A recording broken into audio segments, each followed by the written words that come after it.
Bonjour, j'espère que vous allez bien. Aujourd'hui, je vais vous lire la suite de l'extrait de journal d'un curé de campagne, La paix du soir, de Georges Bernanos. Il y avait aussi une lettre. La voici. Elle est étrange. Monsieur le curé, je ne vous crois pas capable d'imaginer l'état dans lequel vous m'avez laissé. Ces questions de psychologie doivent vous laisser parfaitement indifférent. Que vous dire? Le souvenir désespéré d'un petit enfant me tenait éloigné de tout, dans une solitude effrayante, et il me semble qu'un autre enfant m'a tiré de cette solitude. J'espère ne pas vous froisser en vous traitant ainsi d'enfant. Vous l'êtes. Que le bon Dieu vous garde tel à jamais. Je me demande ce que vous avez fait, comment vous l'avez fait, ou plutôt je ne me le demande plus. Tout est bien. Je ne croyais pas la résignation possible. Et ce n'est pas la résignation qui est venue en effet. Elle n'est pas dans ma nature, et mon pressentiment là-dessus, ne me trompez pas.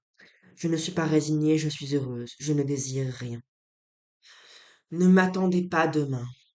J'irai me confesser à l'abbé X, comme d'habitude. Je tâcherai de le faire avec le plus de sincérité, mais aussi avec le plus de discrétion possible, n'est-ce pas? Tout cela est tellement simple. Quand j'aurais dit j'ai péché volontairement contre l'espérance à chaque heure du jour depuis 11 ans, j'aurais tout dit. L'espérance. Je l'avais tenue morte entre mes bras par l'affreux soir d'un mars venteux. Désolé, j'avais senti son dernier souffle sur ma joue à une place que je sais. Voilà qu'elle m'est rendue. Non pas prêtée cette fois, mais donnée. Une espérance bien à moi, rien qu'à moi, qui ne ressemble pas plus à ce que les philosophes nomment ainsi que le mot amour ne ressemble à l'être aimé. Une espérance qui est comme la chair de la chair, de ma chair. Cela est inexprimable. Il faudrait des mots de petit enfant. Je voudrais vous dire ces choses dès ce soir, il le fallait, et puis nous n'en reparlerons plus, n'est-ce pas? Plus jamais, ce mot est doux, jamais.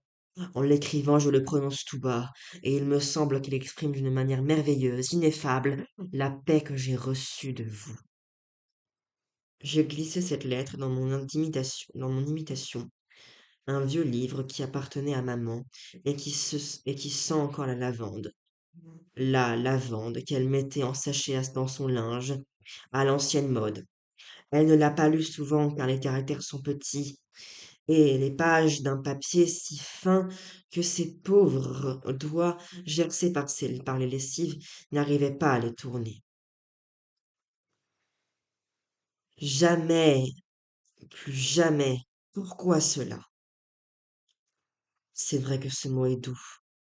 J'ai envie de dormir. Pour achever mon bréviaire, il m'a fallu marcher de long en large. Mes yeux se fermaient malgré moi. Suis-je heureux ou non? Je ne sais. 6h30.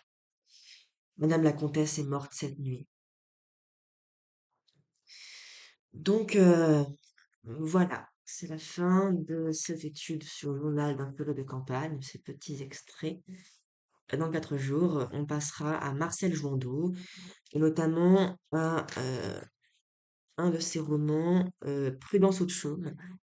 Et puis ensuite, on verra un autre extrait d'un autre livre, et c'est sur moi-même.